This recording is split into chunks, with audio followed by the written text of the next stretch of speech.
continuing in lithium-ion battery Europe now with Marton Pap from ElevenES. So welcome to Mobilitat. Hi, thank you. Thanks for having me. Tell us a little bit about your role in ElevenES and also the value proposition and how you position in the space. Yes, so myself, I'm a sales director at ElevenES. So I'm maybe not the best for technical questions, but I hope we will touch some other questions too. I joined the company in 2022. Before that, I was working for a company called Semcorp that makes the separator films for the lithium-ion battery cells. And that's how I got introduced to the whole lithium-ion battery space. And I find it a really very, very interesting place to be. So I really enjoy all the dynamism and you know, whatever this very turbulent industry is offering. The company itself is so-called ElevenES, and we are the first company in the whole of Europe to develop a Gigafactory project based on LFP blade type of cells. We are targeting passenger vehicle OEMs, commercial vehicle OEMs like buses and trucks, and stationary storage applications. And besides that, maybe some other smaller ones like marine and forklift. And I guess about the background of the roadmap, we will talk a bit more in the further questions. So it's Hungarian company, but the facility is in Serbia, or? Myself, I'm from Hungary. Oh, I didn't say that. Maybe I should have. So I'm from Hungary, and the company is based in the production facility is based in Subotica, Serbia, in the north of Serbia. When is it planned to come to launch the plant? So we already have a plant operating actually. So 2.5 years ago, in the middle of 2023, we opened our first industrial pilot plant.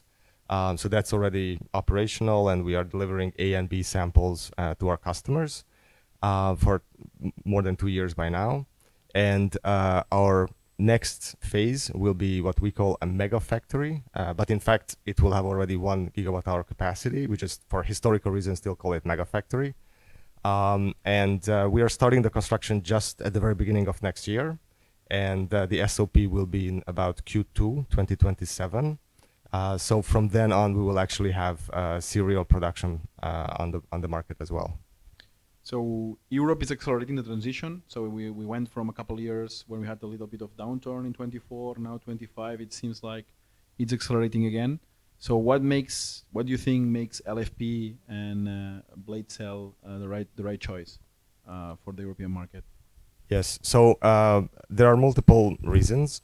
I think a few years ago, until recently, most of the European car manufacturers, the OEMs, were much more focusing on energy density. Therefore, they were moving towards more nickel-based chemistries. But in the last 2-3 years, I think they have been focusing much more on the affordability of the vehicles, which is very important in order to reach mass penetration of the EVs in the market. And since LFP is at lower cost, so it supports the affordability, but it's also safer, it's also more sustainable. It doesn't have nickel and cobalt, some of these controversial elements, and offers also longer lifetime. This really supports this kind of aim of the OEMs.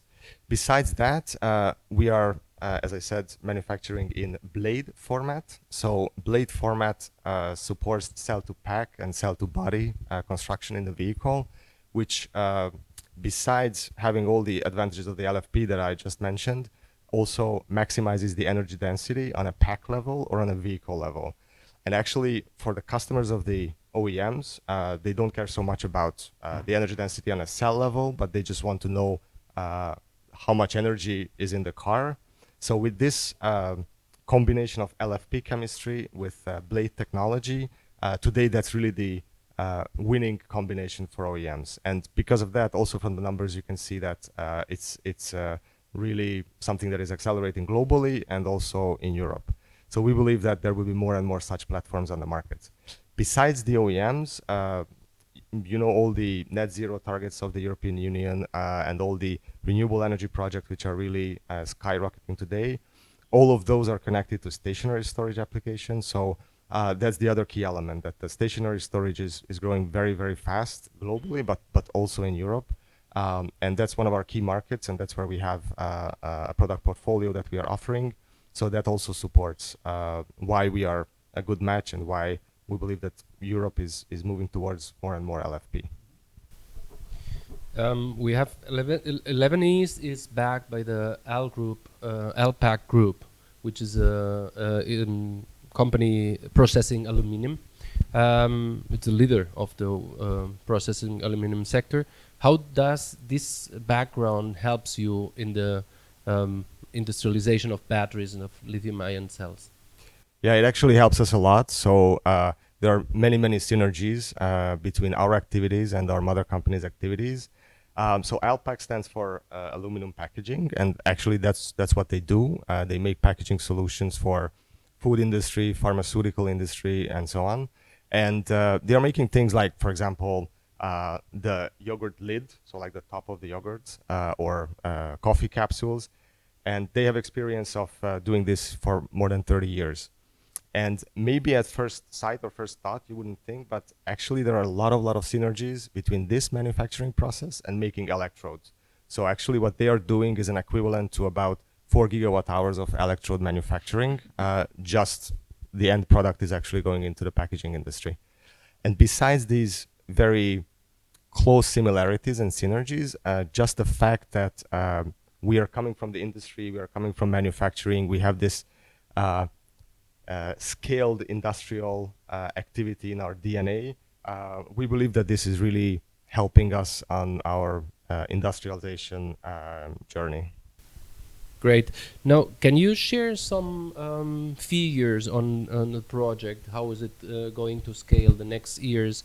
How many gigawatt hours? You explained 4 gigawatt hours for the packaging industry, but of course we expect much more gigawatt hours being produced for lithium-ion cells.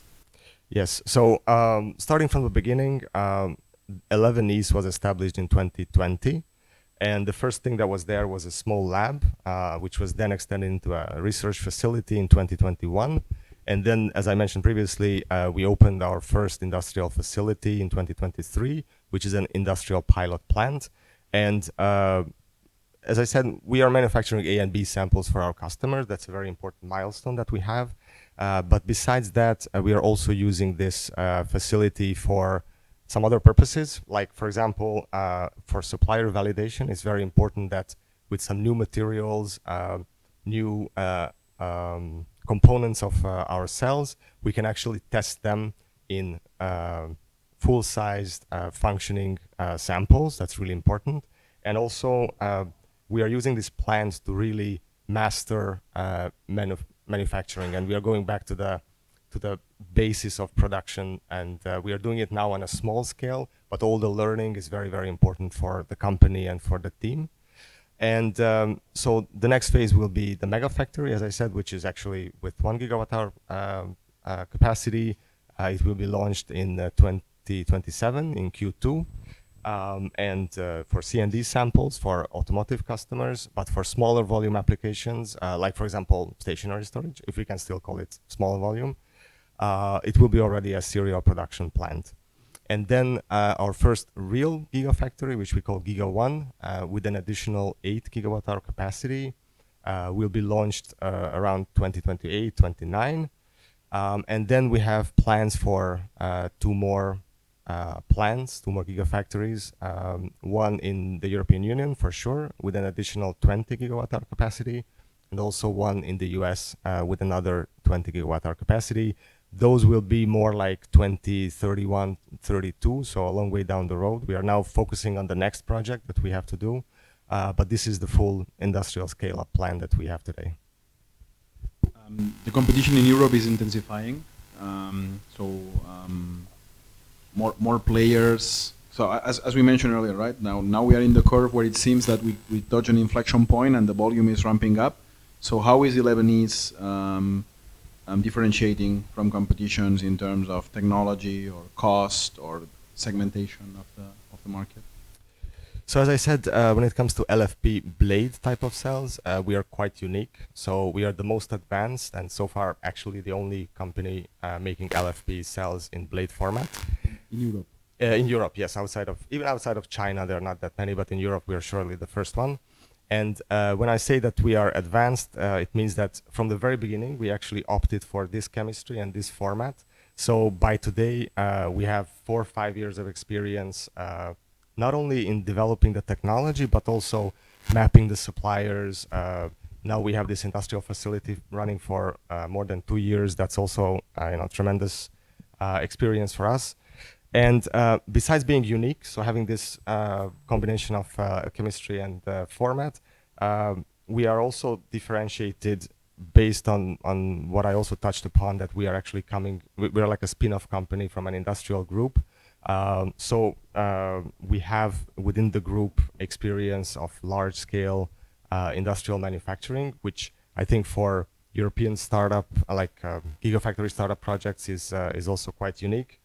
And our industrialization journey is really all about execution. So we are targeting efficiency, high yield, and cost effectiveness. We also have a phased approach, which means that we are not trying to jump too high or to take too big steps or to cut any corners. We are trying to go step by step, and we are trying to master manufacturing on a smaller scale before we are moving on to a larger scale. And in this way, we are de-risking this otherwise very difficult industrialization journey. And also, very important to mention that we have proprietary technology. So it means that we are not licensing any technology. We are not dependent on any third parties or consultants or anything like that. It means that we took the more difficult road. So we are developing everything in-house. But that, of course, is not to say that we are not in touch or we are not following the latest trends in Asia. We actually, our teams are visiting Chinese material suppliers, equipment suppliers, even some other cell manufacturers in China. So we are very much up to date with the latest trends. We have internal and external Asian colleagues in our company. So in that way, we are really following the latest technological trends and market trends as well, but we are not dependent on any external parties. So you're staging the capex investment through time, depending on the agreements that you have, so to don't have all the risk upfront. Exactly. So we are trying to de-risk every step before we take that step. So that's why we have this industrial facility now. We are producing at a much smaller scale before we launch to the next phase, and that will be the same all along the way. More and more automation then in the later phases. Exactly. Today our plant is, let's say, a semi-automized plant, but the aim of this plant is not to have very high yield. We are also practicing that, but the real challenge will be in the next phase in the mega factory, which will have the same level of automation like a future gigafactory. It's just one line of a gigafactory, but it will be the same amount of automation. Okay, you said you're following already the technical trends. LFP is getting more and more, let's say, mainstream compared to the NMC, which is like, let's say, the high power variants. What do you think? What are the next steps or the next technical challenges for LFP after energy density, fast charging? What would be next? Let's say. So in our case, we have a very detailed technology roadmap for several years ahead. But I'm not maybe the right person to elaborate on that too much because I'm from sales, so I don't know all the technical details. What I would highlight is that we just recently launched the next generation of our EV cells, which actually supports a charging time of less than 15 minutes from 10 to 80%.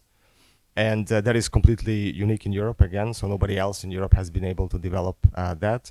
And also there are already very promising further developments of this cell with less than 12 minutes and even less than 10 minutes charging time. And besides that, in our case, we are now extending our portfolio to some other parts in the stationary storage business. So now besides offering cells for the BESS market, we actually make packs and even offer complete containerized systems. So for us, this is the immediate next steps for now. Great. Then thank you very much, Marton, for sharing these informations with us, and wish you enjoy the conference today. Thanks for having me, guys. Thank you. Have a good one.